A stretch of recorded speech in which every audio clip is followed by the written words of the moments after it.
Hi guys, welcome to the city and four. నేను ప్రభాకర్ చింతల. So last వీడియోలోనైతే ఒక couple అంటే ఒక ఫ్యామిలీకి ఎంత ఖర్చులు అవుతాయి అనేది దుబాయ్ ఎక్స్పెండిచర్లోనైతే నేను చెప్పిన. దాంట్లో నేను ఇప్పుడు కిడ్స్ ఉన్న వాళ్ళకి చెప్పిన, కిడ్స్ ఉన్న వాళ్ళ ఖర్చుల గురించి అయితే నేను నెక్స్ట్ ఒక వీడియో చేస్తా. సో దాంట్లో అదే ఈ వీడియో. ఇప్పుడు దీంట్లో ఏంటంటే వాళ్ళ ఎక్స్పెండిచర్తో పాటు వాళ్ళకి ఇప్పుడు స్కూల్లో అడ్మిషన్ తీసుకుంటారు కదా దుబాయ్లో ఉన్న చిన్న పిల్లలు అంటే స్కూల్లో జాయిన్ చేసే టైం ఉంటుంది కదా. సో అప్పుడు రిక్వైర్మెంట్ డాక్యుమెంట్స్ ఏంది, అసలు ప్రాసెస్ ఏంది అనేది అదొకటి చెప్తా. సేమ్ టైంలో ఇప్పుడు ఇండియా నుంచి ఇప్పుడు వస్తారు కదా కిడ్స్, వాళ్ళని ఇక్కడ జాయిన్ చేయాలంటే ప్రాసెస్ ఏంది, రిక్వైర్డ్ డాక్యుమెంట్స్ ఏంది అనేది అయితే నేను ఈ వీడియోలో చెప్తాను. సో వీడియోని అయితే స్కిప్ చేయకుండా లాస్ట్ వరకు చూడండి. ఇట్లనే ముందు వీడియోని అయితే చూడడం అసలు మర్చిపోకండి, ఎందుకంటే దాంట్లోనైతే ఎక్స్పెండిచర్ గురించి చెప్పిన నేను. సో ఆ వీడియోకి ఇది కొంచెం రిలేటెడ్, ఎందుకంటే ఈ పిల్లల చదువులు అనేవి ఉంటాయి కదా, దీన్ని కూడా కన్సిడర్ చేసుకుంటే మీకు ఈ రెండు వీడియోలలో కలిపి కంప్లీట్ ఇన్ఫర్మేషన్ ఉంటుంది అన్నమాట. సో వీడియోని అయితే స్టార్ట్ చేద్దాం. సో స్టెప్ బై స్టెప్ నేను చెప్తా. ఫస్ట్ ఇక్కడ ఉన్న వాళ్ళని జాయిన్ చేయడానికి రిక్వైర్మెంట్స్, తర్వాత ఇండియా నుంచి వచ్చిన పిల్లలకి, తర్వాత వాళ్ళ ఫీజులు ఎట్లా ఉంటాయి, స్కూల్స్ ఎట్లా అనేది అయితే నేను ఎప్పుడు చెప్తా. ఇప్పుడు ఇక్కడ అంటే మన ఇండియాలో పుట్టి లేకపోతే ఇక్కడ పుట్టిన పిల్లలు ఉంటారు కదా, వాళ్ళని ఇక్కడికి తీసుకొచ్చి లేకపోతే స్కూల్లో అడ్మిషన్ చేయాలనుకున్న వాళ్ళ ప్రాసెస్ ఏంటంటే జస్ట్ KG1 అనేది ఉంటుంది కదా, ఇప్పుడు కిండర్ గార్డెన్ 1, దాంట్లో అడ్మిషన్ తీసుకోవడానికి అయితే పిల్లలకి కావాల్సింది డాక్యుమెంట్స్ ఏంటంటే ఫస్ట్ అయితే అందరికి తెలిసిందే పాస్పోర్ట్, ఇండియన్ పాస్పోర్ట్ ఉండాలి వ్యాలిడ్.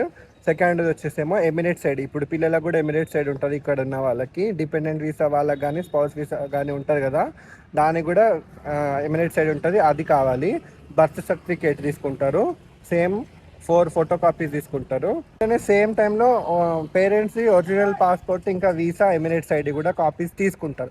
ఇది KG1లో అడ్మిషన్ అయ్యేటప్పుడు అయితే తీసుకునే డాక్యుమెంట్స్ అయితే ఇవి: passport, Emirates ID, birth certificate, photos, ఇంకా parents passport, parents Emirates IDs. అది ఇంకోటి ఏంటంటే ఇప్పుడు ఫస్ట్ KG1లో అడ్మిషన్ అయ్యేటప్పుడు అంటే ఆ ఇయర్ 31st మార్చ్ వరకు వాళ్ళకి 6 ఇయర్స్ కంప్లీట్ అయ్యి ఉండాలి, లేకపోతే 6 ఇయర్స్ రన్నింగ్లో ఉండాలి. అట్లాంటప్పుడు అయితేనే మనకి అడ్మిషన్ అనేది ఇస్తారు, అంతకన్నా తక్కువ ఉంటేనైతే అడ్మిషన్ ఇవ్వరు. ఇది నోట్ చేసుకోండి.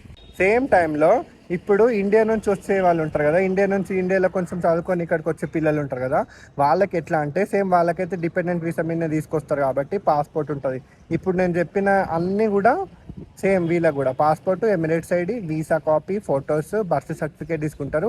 అడిషనల్గా TC తీసుకుంటారు. ఇప్పుడు ట్రాన్స్ఫర్ సర్టిఫికేట్ మనకి ఇండియాలో కూడా అడుగుతారు కదా చాలా స్కూల్లో, సేమ్ అదే ఇక్కడ ఇప్పుడు ఏ స్కూల్ అయితే చదువుకుంటామో దానికి సర్టిఫైడ్ గవర్నమెంట్ ఉంటుంది కదా, దాన్ని తీసుకొని అది అటెస్టేషన్ చేయించుకొని దాన్ని తీసుకొని వెళ్ళి అక్కడ దుబాయ్లో ఉన్న స్కూల్స్ ఉంటాయి కదా అక్కడనైతే జాయిన్ చేయించవచ్చు. ఇది ఒకటే గుర్తుపెట్టుకోండి, TC ఉండాలి.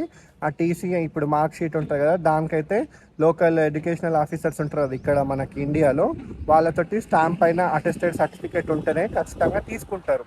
సో ఇది ఇప్పుడు ఇక్కడ ఉన్న వాళ్ళని అడ్మిషన్ చేసుకోవడానికి ఇండియా నుంచి వచ్చిన వాళ్ళకి అంటే మధ్యలో జాయిన్ అయిన వాళ్ళకైతే ప్రాసెస్ అంటున్నా, రిక్వైర్మెంట్ డాక్యుమెంట్స్ అయితే ఇవి ఉంటాయి. ఇప్పుడు స్కూల్స్ తీసుకుంటేనైతే స్కూల్స్ ఇది ఎట్లా అంటే పబ్లిక్ స్కూల్స్ ఉంటాయి ఇక్కడ లోకల్ గవర్నమెంట్, ప్రైవేట్ స్కూల్స్ ఉంటాయి, సేమ్ బ్రిటిష్ స్కూల్స్ ఉంటాయి, అమెరికన్ స్కూల్స్ ఉంటాయి, మన ఇండియన్ స్కూల్స్ కూడా ఉంటాయి, CBSE స్కూల్స్.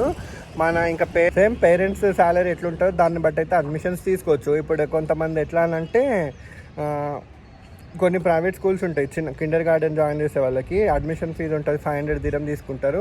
మంత్లీ ఫీజు కూడా 500 dirham ఉంటుంది. అట్లా కాకుండా ఇప్పుడు మనకి ఇండియాలో ఉంటుంది కదా యాన్యువల్ ఫీజు, అట్లా మినిమం 20,000 అయితే ఉంటుంది. 20,000 నుంచి 80,000 dirhams అయితే ఫీజు ఉంటుంది. ఇది నేను ఇప్పుడు చెప్పిన కదా public school, private school, CBSE schools అని చెప్పి, అట్లా దాన్ని బట్టి అయితే ఫీజు మినిమం 20 నుంచి 80,000 dirham అవుతుంది. ఇంకా అన్ని గ్రేడ్స్కి ఇది అట్లా. ఇప్పుడు బ్రిటిష్ స్కూల్, అమెరికన్ స్కూల్స్ ఉంటాయి కదా, వాటిలో అడ్మిషన్ కావాలంటే ఫీజు దాంట్లో ఇంకా ఎక్కువ చాలానే ఉంటుంది. కాకపోతే నేను ఇప్పుడు ఫీజు గురించి కాకుండా ఇప్పుడు అడ్మిషన్ జాయినింగ్ గురించి ప్రాసెస్ ఏదైతే ఉంటుందో నేను అది చెప్పాలనుకున్నా. సో రిక్వైర్మెంట్ డాక్యుమెంట్స్ అయితే ఇవి కిండర్ గార్డెన్ వాళ్ళకి అంటే ఫ్రెష్లీ జాయిన్ వాళ్ళకి, సేమ్ అక్కడ నుంచి ట్రాన్స్ఫర్ అయిన వాళ్ళకి కిడ్స్ ఉంటారు కదా వాళ్ళకి ఇవి అప్లికేషన్ ఫామ్స్ ఇట్లా ఫిల్ చేసి నేను ఇప్పుడు చెప్పిన డాక్యుమెంట్స్ అయితే అప్లై చేసుకోవచ్చు. ఇది ప్రాసెస్ ఉంటుంది. ఫీజులు అయితే చెప్పిన మినిమం 20,000 dirham నుంచి 80,000 dirham వరకు అయితే ఖచ్చితంగా ఉంటుంది ఫీజు. దీన్ని బట్టి ఇంకా వాళ్ళ వచ్చే సాలరీని బట్టి పిల్లలను జాయిన్ చేసే స్కూల్లో జాయిన్ చేసేసుకోవచ్చు. ఎడ్యుకేషన్ కూడా బాగానే ఉంటుంది దుబాయ్లో.